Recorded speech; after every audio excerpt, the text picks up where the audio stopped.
I'm going to give it a moment. I might switch out the gameplay a little bit later as I'm doing different things. I might do it after NXT and after this ends here. But I wanted to talk about the next little matchup. There was 4 matchups. I'm going to do all 4 because I loved all 4, and I believe they all need a place as a video, as a whole. NXT, crazy stuff happened last week on NXT. In about 30 minutes, I will be watching NXT, and I might do like a review afterwards. I think that will be a great idea, and hell, it gives you guys a chance to look it over. Hell, maybe it'll help me work some new people onto the channel. Maybe it'd be awesome. But here we go. We got Elias Sampson versus Hollis. I think it was a quick and solid match. I think his new finisher really defines Elias Sampson. I want to go on a little bit of a rant here. If you guys don't really like rants, you guys better unsubscribe or just not subscribe, because I talk about wrestling as if it was real. But actually, no. I know it's not real. Obviously, it's not real. But I want to talk about wrestling like it's a passion. It's a passion for the people involved. I believe everybody who trains to be a professional wrestler is almost as good as somebody who trains to be a football player. You guys have the same, you guys take the same holds, you guys, well, not the holds, but you guys take the same risks. You can get a concussion, you can break bones, you can tear ligaments. I mean, hell, it doesn't even, it doesn't even matter to you guys. Maybe you guys don't like wrestling, but this may give you a better visual on how or what it means to be a professional wrestler. Some people go through the pain, some people don't. My heart and condolences go back to the people who wanted to be a professional wrestler, but they can't because of, say, a heart problem or a just a physical type of thing. I understand, because if you guys love the business and you guys want to become a wrestler, that's awesome. If you guys be successful, that's awesome. If you guys are bringing everybody an awesome experience while they're watching professional wrestling, I love watching it. I might not never, or might or not never. There's a possibility of me doing professional wrestling. It's an open thing. I would love it. But I want to continue this by giving you guys a broader experience. Elias Sampson.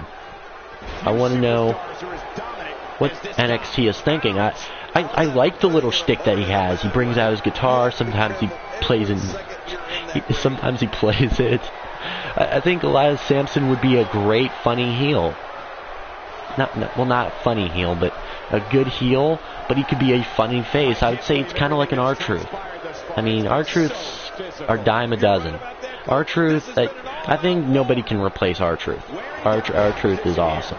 But I think Elias Sampson could be a fun baby face or a really bad heel. By bad, I mean good. Like, bad means good. By bad heel, I mean, like, you know, he comes out and he actually acts like a heel. I think this is what WWE needs, is a good heel. I think Elias Sampson, if he comes out, I believe it's Sampson. Is it Samson or Sampson? I don't get him right.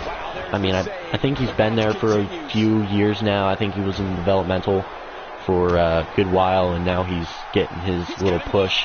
I think him coming out and his shtick, it really works with the NXT crowd. I think the NXT Full Sail audience loves him.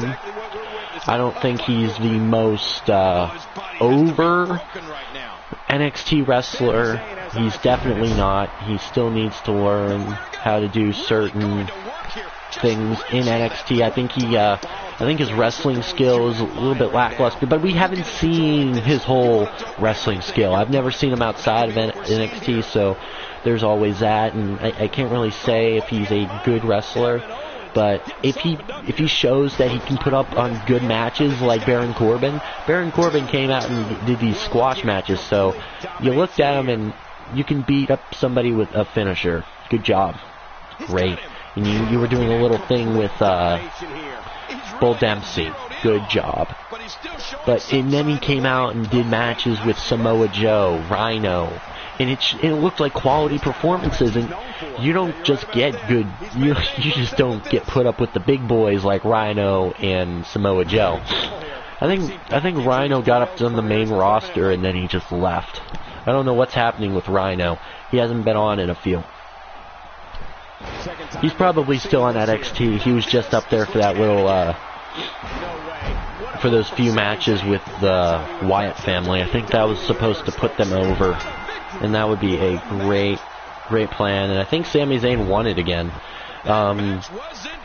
I know these reviews might be a little bit long because I haven't checked them out. I don't know how long I've been rambling on for. I don't really want to make it look like I'm trying to ramble on, but I'm trying to give you guys a more broadened experience. I don't want to say, oh, it was a good match, because you don't give people a good match. You gotta give them details on what happened, and in the way he got up on the top rope, he showed heelish tactics, of course, but I think it gives him a character to work with here. I think it gives him an option. If he wants to be a cocky heel, he can be a cocky heel. Kind of like Bo Dallas before R-Truth fucking beat his record of, what, like 9 wins on televised shows. Whatever. Crazy. If you guys have enjoyed this, press the like button. If you guys haven't, well, put a comment. Hell, you can try. And I love the Blue Thunder Bomb by Sami Zayn. I love that move.